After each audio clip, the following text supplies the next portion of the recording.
Cuma ditariki retribusi, Hovifah tak datangi pengusaha industri kecil saat kebanjiran. Spanduk kampanye Hovifah Indar Parawansa menuai kritikan. Spanduk yang tersebar di seluruh Jawa Timur itu bertuliskan Hovifah Emil, merakyat cerdas berpengalaman, lanjutkan. Jatim maju berprestasi. Kritikan pedas diungkapkan pengusaha UMKM Industri Kecil IKA di kawasan lingkungan industri kecil LIK Trosobo, Pras. Merakyat apanya? Buktinya Ibu Hovifah nggak pernah ke UMKM di kawasan LIK Trosobo Sidoarjo untuk melihat gimana pengusaha UMKM seperti kami. Dia cuma mau uang retribusi Rp65.000 kali luas lahan dan denda 2% tiap bulan. Jika tidak dibayar, tempat usaha kami disegel Satpol PP. Kami merasa tercekik oleh retribusi yang diwajibkan gubernur ini, tegasnya di Surabaya, Jumat 4 Oktober 2024. Konyolnya lagi, ungkap Pras, Gubernur Hovifah tidak datang saat kawasan LIK Trosobo diterjang banjir. Bahkan staf UPTE Logam LIK Trosobo juga nggak datang, yang datang malah Bupati Sidoarjo bersama wakilnya saat itu. Padahal yang terima duit retribusi Pemprov yang dipimpin Gubernur, celotehnya. Soal penyegelan juga unik, pasalnya eksekusi penyegelan oleh Satpol PP dan polisi, yang dikoordinir Ibu Saripah Orela Enip, 1970112519960320002 saat itu, tidak disertai surat perintah penyegelan. Pada saat penyegelan, juga tidak ada surat perintah penyegelan dari gubernur. Mereka secara sepihak menyegel dengan bantuan Satpol PP dan polisi. Sebenarnya masalah ini belum jelas. Begitu juga uang retribusi yang kita setor selama 4 tahun terakhir, juga tidak jelas lari kemana, tanyanya heran. Padahal, para pengusaha ini sudah membayar pembelian lahan di kawasan LIK Trosobo ini. Mereka membeli lahan karena dijanjikan sertifikat oleh Badan Otorita Pembangunan Lingkungan Industri Kecil Sidoarjo, Dirjen Industri Kecil, Departemen Perindustrian di tahun 1980-an. Bahkan sebagian pengusaha di kawasan LIK Trosobo sudah mendapatkan pinjaman dari bank atas rekomendasi Badan Otorita ini. Kami tegaskan lagi, kami beli lahan di sini, jadi kami menolak ditariki retribusi. Kami beda dengan mereka yang menyewa lahan di sini, yang pantas ditariki retribusi, kata dia. Pengusaha LIK Trosobo yang lama menagih janji kepada Pemprov, janganlah Pemprov hanya menagih retribusi, tambahnya. Lalu, pengusaha ini juga mengkritik PJ Gubernur Jatim Adi Karyono, Kepala Disperindak Jatim, Dr. Iwan S. Hutu, M.M., Kepala Badan Pendapatan Daerah Provinsi Jawa Timur, Dr. Bobi Subiarsono, S.H. M.C., mantan Sekda Prof Jatim, Wahid Wahyudi, dan Kepala Biro Pemerintahan dan Otonomi Daerah Provinsi Jawa Timur, Dr. Lilik Pujiastuti, S.H.M., karena mereka dianggap juga tak pedulikan nasib pengusaha industri kecil. Pejabat yang kerjaannya meminta uang dengan paksa atas nama retribusi ke pengusaha industri kecil UMKM, bukannya memajukan dan membina UMKM malah menarik retribusi.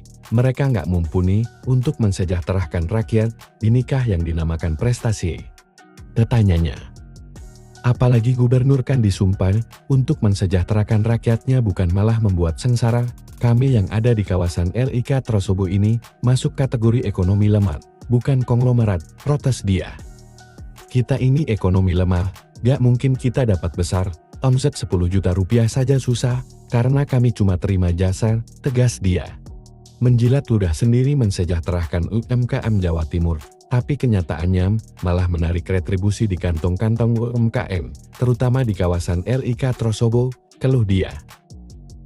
Saya minta agar penagihan disertakan materai. Mereka tidak mau, ini kan bukan urusan uang kecil bagi kami, makanya kami minta ada materainya, tukas salam. Ia menambahkan, dirinya sangat keberatan membayar retribusi. Terakhir saya bayar retribusi saya harus jual motor, usaha sedang sepi. Dapat 100-200 ribu hanya cukup buat makan lalu. Gimana bisa bayar retribusi seluruhnya?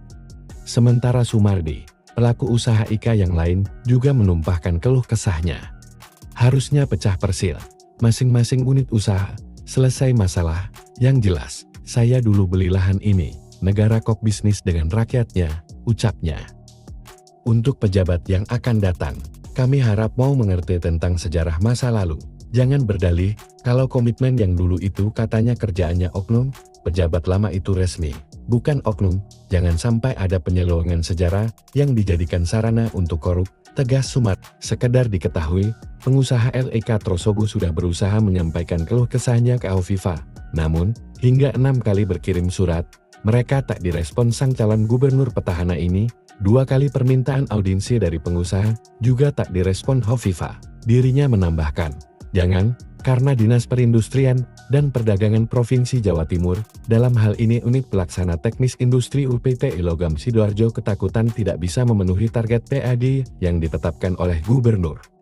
Sehingga tidak mau memberi pembebasan retribusi kepada pengusaha di kawasan LEK Trosobo, karena bengkel yang dikelola UPTI Logam tidak jalan. Padahal mesin-mesin yang dimiliki super canggih, tetapi tidak bisa menghasilkan. Mengapa?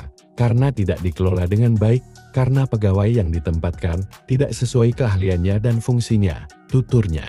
Ia menegaskan, kegiatan bengkel di UPTI Logam Sidoarjo, sewaktu masih dikelola aparatur atau pegawai yang memang sesuai tugas dan fungsinya, pada tahun 2012 ke bawah, berjalan dengan bagus dan lancar. Padahal waktu itu mesin yang dimiliki UPTI Logam masih sederhana, tidak secanggih sekarang. Saat ini masyarakat industri permesinan banyak yang membutuhkan onderdin atau spare part mesin, tetapi karena sumber daya atau pegawai UPTI Logam yang dipimpin Riatriana Miki, ST, MM, tidak mumpuni, maka pengerjaannya lebih lama dan lebih mahal dibanding bengkel di luar. Padahal mesin yang dipakai super canggih, tukas dia. Ia menambahkan, kontestan pemilu banyak janji palsu alias bohong. Dalam pemilihan gubernur Jatim, kampanyenya manis tapi kenyataannya, kalau sudah terpilih lupa janji manisnya, katanya memajukan OKMK. Tapi mana buktinya? Kawasan di LEK Trosobu tidak pernah dilihat, malahan dipungut retribusi. Apa Pemprov Jatim miskin? Teganya memungut sewa ke industri, pungkas Pras. Presiden Prabowo mewajibkan pemimpin harus bekerja untuk rakyat, dan minta elit bekerja untuk wong cilik dan tidak korupsi. Pejabat tidak mau kerja keras untuk rakyat, copot segera, suruh tinggal di rumah saja, tegas Presiden.